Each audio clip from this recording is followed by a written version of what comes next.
Cette vidéo, c'est un quiz asymptotique. Il y a 4 assertions, essaie de déterminer si c'est vrai ou c'est faux. Voilà, il n'y a pas de piège. Essaye au moins, même si tu as la flemme de faire la preuve que ce soit vrai ou que ce soit faux, d'avoir au moins une hypothèse pour chacune des 4.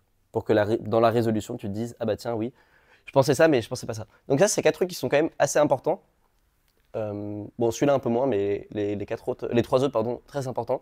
C'est des trucs à garder en tête.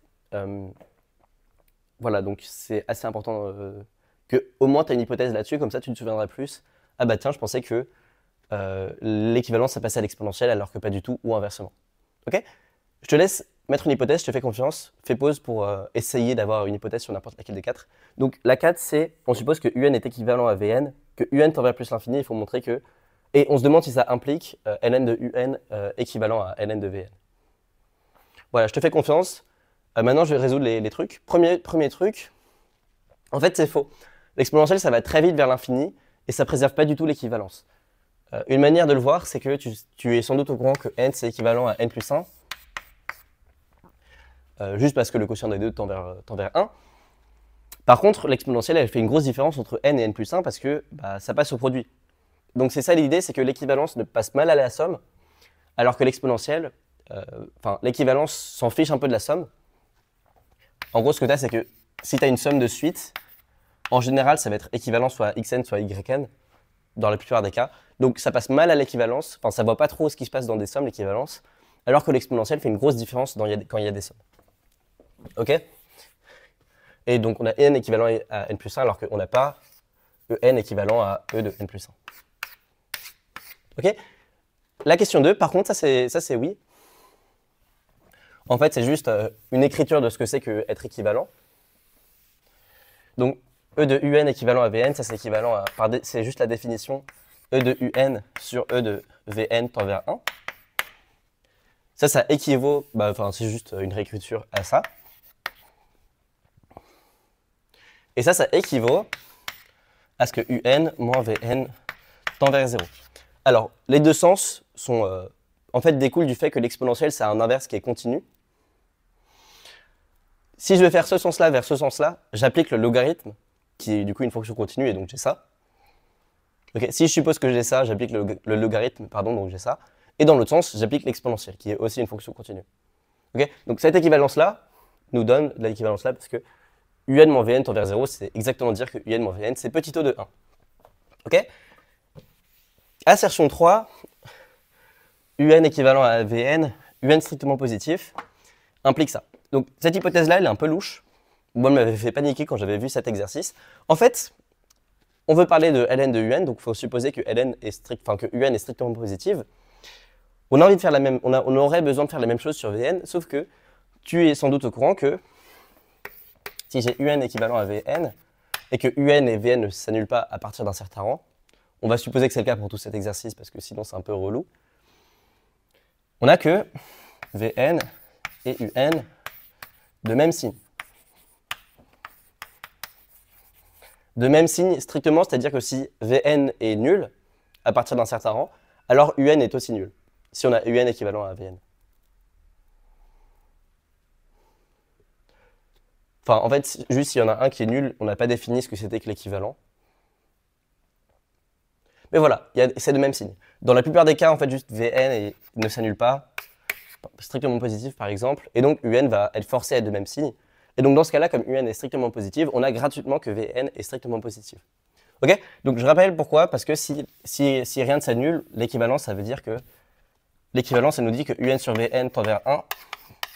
Donc à partir d'un certain rang, ce quotient-là, il est positif, et donc les deux sont de même signe. Voilà, donc ça, en vrai, c'est un fait qui est, je trouve, assez surprenant, que l'équivalence force le signe.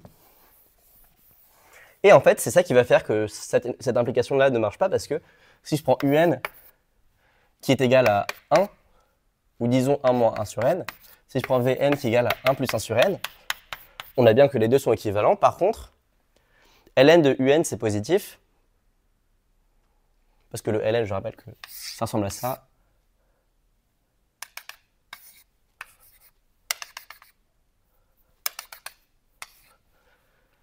Voilà, donc quand on est à droite de 1, le ln est positif, quand on est à gauche de 1, le ln est négatif, pardon, et donc c'est pas le même signe. Tu vois? Donc là, c'est le fait qu'on a supposé justement que UN était borné, qui fait qu'on peut faire avoisiner UN et Vn de 1, et du coup le Ln ne prend pas le même signe. Ici par contre c'est différent. Si on suppose que UN tend vers plus l'infini, on a ça. Ça c'est vrai. L'idée c'est que dans ce cas-là, le Ln à l'infini ressemble à quelque chose de plutôt gentil.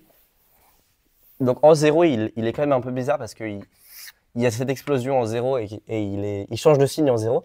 Par contre, à l'infini, ça ressemble à une fonction gentille, ça ressemble à la racine par exemple. Et la fonction racine, on sait qu'elle préserve les équivalents. Donc, il n'y a pas de panique quand on est à l'infini. Voilà, donc ça c'est vraiment un truc important, c'est que les équivalents, ça passe au Ln dès que la suite tend vers plus l'infini. Ce qui est en gros la plupart des cas dans lesquels tu as envie d'appliquer, où tu as envie de faire de l'analyse asymptotique. En général, on se ramène toujours à des choses qui tendent vers plus l'infini parce que c'est pratique. S'il y a des trucs qui tendent vers 0, on étudie l'inverse. Voilà, ce genre de trucs. Ok, comment on monte ça? J'écris UN égale Vn epsilon n, avec epsilon n qui tend vers 1. Et bien ce que j'ai, c'est que ln de UN sur ln de Vn, c'est égal à 1 plus ln de epsilon n sur ln de UN.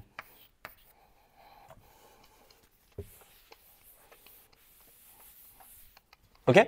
Donc là, j'applique le ln, j'utilise le fait que le produit passe à la somme, et je divise par ln de Vn.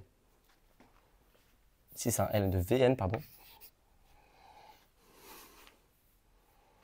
Et quitte à échanger, on peut supposer que ln de Vn s'étend vers plus l'infini. Et là, on voit un double jeu qui est que, à la fois ln de epsilon n, ça s'étend vers 0, et à la fois, ça s'étend vers plus l'infini. Et donc, tout ça, ça tend vers 1. Tu vois, donc, il y a quand même une perte d'information dans le fait que on a juste besoin que le quotient des deux tende vers 0.